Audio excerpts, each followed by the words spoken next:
Path of Exile 2 just got some major breaking news. Some of it is a little devastating, but I'm also going to go over some additional details, especially pertaining to the launch, how to get early access, what that's all going to entail. We'll look at some of the community feedback with some of the recent news, as well as comparisons to Path of Exile 2, and what my plans are for the coverage of this game. We got a ton to talk about. What's up, world? It's Utopia back in with another video. Today we're checking out all things Path of Exile 2. Okay, so jumping right into it. If you have been keeping up with Path of Exile, you've probably heard this latest news. I'll go over that very quickly, and then we'll address some of the player and community feedback. So first up here, Path of Exile 2 is getting a 3-week delay. Its original release date was scheduled on November 15th. That has now been pushed back to December 6th. If we look over at the official Path of Exile account on YouTube, you can see they have posted a recent video titled Path of Exile 2 Delayed 3 Weeks, where Jonathan Rogers, the game director for Path of Exile 2, goes over all the details on why they had a delay.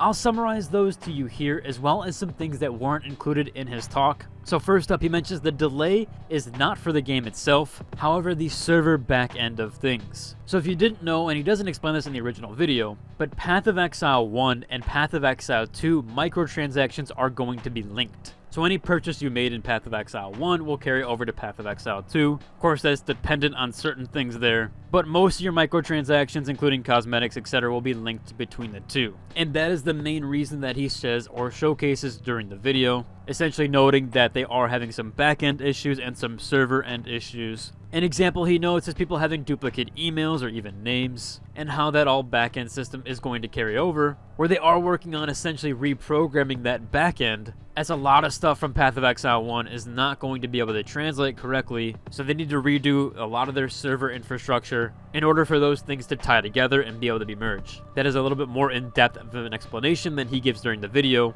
but again, of course, he does note that it is a server infrastructure issue, and because of consoles and the parity with Xbox, PlayStation, as well as PC, they will need to do some testing with their infrastructure, and that is the reason why it's getting pushed back to December 6th. Now, there are some things notable by the community, as well as pointed out by some of the players, where we have this post here is how they will most likely merge accounts across platforms, where currently they already have a PoE account system in place, which is using external links Steam to be established. More than likely, you're going to have to create a PoE account and then link your other accounts to that. We have another thread by the community here saying EA delay why, which again, to reiterate, it is the early access that's getting delayed, but it's the entire game in general. I'll go over more details on early access in a bit here. However, they're essentially asking why can't they add the MTX transfer capabilities later, 3 weeks after the EA launch. As a commenter pointed out here, because once you get people playing the database, merger just gets more complicated, and it already sounds like they're having a rough time. If we look at other game examples, in fact, a recent one I would consider would be Once Human, which is another game that I cover. They've actually had massive details with battle passes, as well as just multiple accounts or multiple characters on the same account. It's a little bit of a different situation there. Essentially, you can have two characters or multiple characters playing on the same account, where you can have one on one server and one on another, and the MTXs didn't carry over to each character. They've been working on that for months and have had to slowly merge things together. It's caused a lot of confusion in the community, so I understand why they're doing this and taking their time with it, as well as getting this ready for launch. That way they don't have to do it in the middle of the game's launch. As someone else pointed out here, it's not only MTX related, but the issue is database related. And if they plan to merge the databases from PoE 1 to PoE 2, it's not just a simple toggle on, toggle off. There's a lot of database things and a lot of back-end things that have to be combined. Now, I did mention early access. So if you weren't aware, or more than likely you are aware, that PoE 2 is going to be getting early access. We do have some new mentionables and some more notable details there. Someone asks here, is early access Act 1 to 3 only, or is there a complete endgame backed in? Pretty sure they meant baked in here. Now, of course, the latest news is that we have, or at least this commenter points out, there is 3 acts and that there is also endgame content.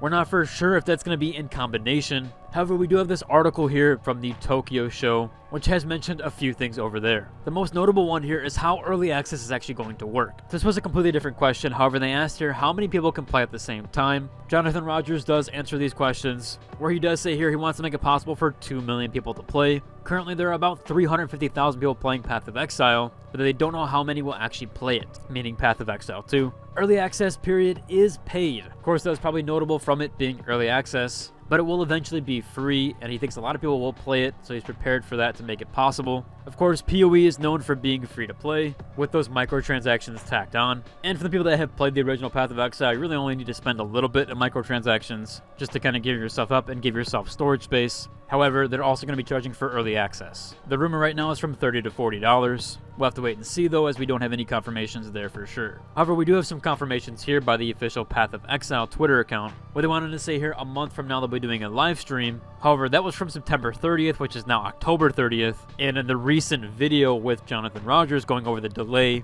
he does mention that that live stream is now going to happen 4 weeks from now. So they did push that back an additional month here. They're going to go over how to obtain early access, where they do mention here that it's going to be a supporter pack containing a key, which was essentially the same for the Fall of Orith. Now, something notable probably to very few of you, but it does say here players that have met the threshold of a lifetime support in Path of Exile 1. And what does it mean to be lifetime support or in the lifetime support threshold? It's essentially around $480 to $500 plus spent on Path of Exile 1. If you spent that much on Path of Exile 1, you actually do get guaranteed access to Path of Exile 2. Quite a bit of money there, but if you are in that threshold, you do get early access for free. Jumping back though, but also moving on, we do have some last minute mentionables here, but it's also going back to that article. The first one here is notable is how many classes are going to be in the game. Of course, they do mention that there is 12 classes that will appear. They ask if you could play them all in the same time as in the previous game. Jonathan does make note here that you can do that just like the previous game, but since the abilities and skills have been increased, you can play the game in the same or in a different way. However, one notable class here, the Scion class, will not appear from the previous game.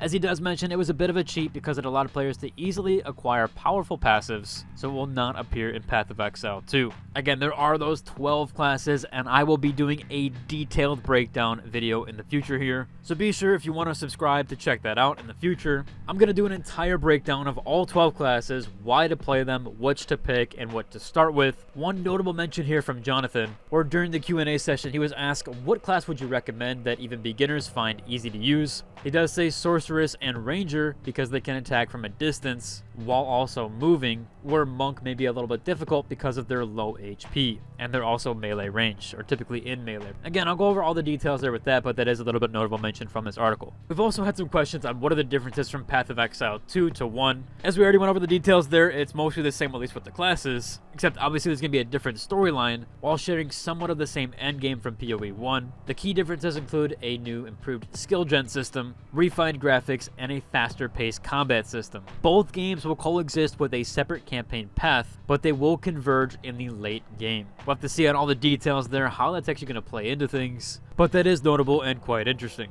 I'm going to leave a link to everything I covered in this video down below, including on the FAQ stuff as well as the article sections, and even Jonathan's video where he talks about the delay. If you enjoyed today's video, be sure to check out my future content covering Path of Exile 2. I will be covering this game and watching it very closely. Overall though, it should about cover it. If you enjoyed today's video, like, subscribe, and until the next one. Deuce!